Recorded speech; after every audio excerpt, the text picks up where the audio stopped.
Hello students, आज हम लोग मिसलेनियस एक्सरसाइज वेक्टर अलजेब्रा की चैप्टर नंबर 10 के क्वेश्चन नंबर 10 में सवाल से लगाएंगे और लास्ट तक ख़त्म हो जाएगा आज। तो यहाँ पे दिया हुआ है कि एक पैराग्राम ABCD है जिसमें AB की वैल्यू दी गई है 2i-4j+5 के और BC की वैल्यू दी गई है i-2j-3 के। तो AC निकाल लिया हमने, AC निकाल लिया, AB + BC करके AC आ गया।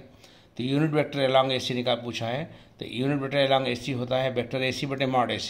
तो वेक्टर AC ये है, इसका मॉड निकालेंगे तो 9, 36, 4 यानी कि 7 हो जाएगा, तो 7 से डिवाइड कर देंगे।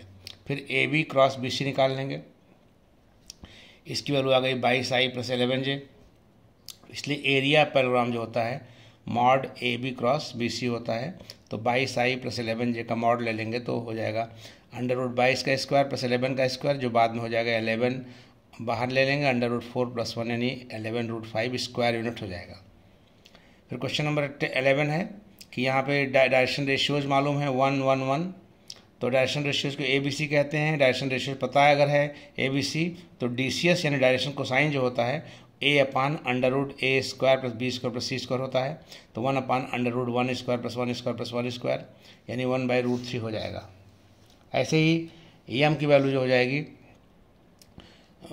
वो हो जाएगी 1/√1 + 1 + 1 और N की वैल्यू भी 1/√1 + 1 + 1 यानी 1/√3, 1/√3, 1/√3 आंसर हो जाएगा।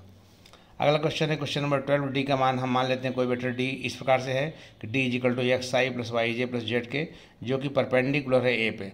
A का मान दिया हुआ है, इसलिए D डॉट A 0 करके समीकरण बना लिया x + 4y + 2z = 0। फिर D कह दे रहा है परपेंडिकुलर B पे भी है, तो D डॉट B की वैल्यू के बराबर 0। यहाँ एक समीकरण और बन गया 3x - 2y + 7z = 0। और C डॉट D बराबर 15 दिया हुआ है, C की वैल्यू दी गई है और D का मान हमने मान लिया है, तो इससे एक समीकरण और बन गया 2x - y + 4z + 15। अब इक्वेशन नंबर 3 में से 2 × 2 घटा देंगे तो इक्वेशन आ जाएगा -14y + z = 0। और 4 में से 2 × 2 घटा देंगे तो आ जाएगा -9y = 15 यानी y की वैल्यू आ जाएगी -5/3। इस y की वैल्यू को आप ऊपर रख देंगे तो z का मान मिल जाएगा -70/3। फिर बाई इक्वेशन नंबर 2 x की वैल्यू आपकी आ जाएगी 160/3। इससे d की वैल्यू आ जाएगी 160/3 i -5j/3 -70k/3। 1/3 बाहर ले लेंगे तो 160i -5j -70k हो जाएगा। यही आपका आंसर हो जाएगा। फिर क्वेश्चन नंबर हम लोग 13 करने जा रहे हैं। तो यहाँ पे A दिया हुआ है, B दिया हुआ है, C दिया हुआ है। पहले B + C निकालेंगे हम, तो वही I कोफिशिएंट लेंगे λ+2 + 6j - 2k।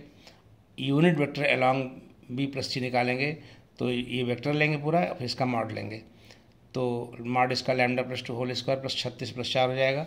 और बाय द क्वेश्चन क्या है कि I + j + k dot unit vector ये 1 है, तो यहाँ से हमने इसका डॉट करके बराबर 1 कर दिया, इसको उधर भेज दिया क्रॉस मल्टीप्लाई करके, तो ये हो जाएगा λ+2 + 6 - 2 = λ+2 होल स्क्वायर + 40 हो जाएगा। तो ये λ+6 होल स्क्वायर हो जाएगा, दोनों तरफ स्क्वायर कर दिया, इधर λ+2 होल स्क्वायर + 40 फ्री कर दिया, हो गया ये। फिर खोल देंगे इसको λ² + 12 λ + 36, इधर λ² + 4 + 4 λ + 40, तो सॉल्व करेंगे तो लैम्डा की वैल्यू 1 आ जाएगी। यही आपका आंसर हो जाएगा। क्वेश्चन नंबर 14 है mod A mod B mod C बराबर हैं और A डॉट B बराबर B डॉट C बराबर C डॉट A बराबर 0 दिया गया है। हम मान लेते हैं कि alpha beta gamma with angles which A + B + C make with A, B, C respectively. तो cos अल्फा हो जाएगा A dot B A + B + C upon mod A + B + C। तो ये ब्रेक हो जाएगा मॉड A में, नीचे mod A है, ये कट जाएगा तो mod A upon A + B + C आ जाएगा। ऐसे ही cos बीटा की value mod B upon A mod A + mod B + mod C। अब मॉड B बराबर मॉड A है, इसलिए मॉड A बटे mod A + mod B + mod C हो जाएगा। और लास्टली cos गामा की वैल्यू भी mod A upon mod A + mod B + mod C। इस प्रकार cos alpha = cos beta = cos gamma, इसका मतलब अल्फा = बीटा = गामा, यही दिखाना था। अगला क्वेश्चन है A + B dot A + B = निकालेंगे तो mod A² + 2A dot B + mod B²। और A परपेंडिकुलर है B पर, इसका मतलब A डॉट B 0 हो जाएगा। तो इस प्रकार हम देख रहे हैं कि A + B dot A + B = mod A² + mod B² हो जा रहा है। कन्वर्सली अगर चलते हैं A + B dot mod A + B = mod A² + mod B² लेते हैं, तो इससे A डॉट B 0 हो जाता है। इसका मतलब है कि A और B परपेंडिकुलर है। तो इसका मतलब ये है कि आप कह नहीं सकते जो है कि अगर A + B dot A + B = इतना है तो ए डॉट बी जीरो अवश्य होगा, लेकिन ए डॉट बी जीरो है तो ये आवश्यक नहीं कि इसके बराबर हो। अगला क्वेश्चन है 16 में, ए डॉट बी शून्य से बड़ा है, इसका मतलब है कि mod a mod B cos theta शून्य से बड़ा होगा। मॉड ए मॉड बी शून्य होगा नहीं, तो कास थीटा शून्य से बड़ा हो जाएगा, इसका मतलब थीटा की वैल्यू 0 और π/2 के बीच होगी, इसका मतलब ऑप्शन भी करेक्ट है।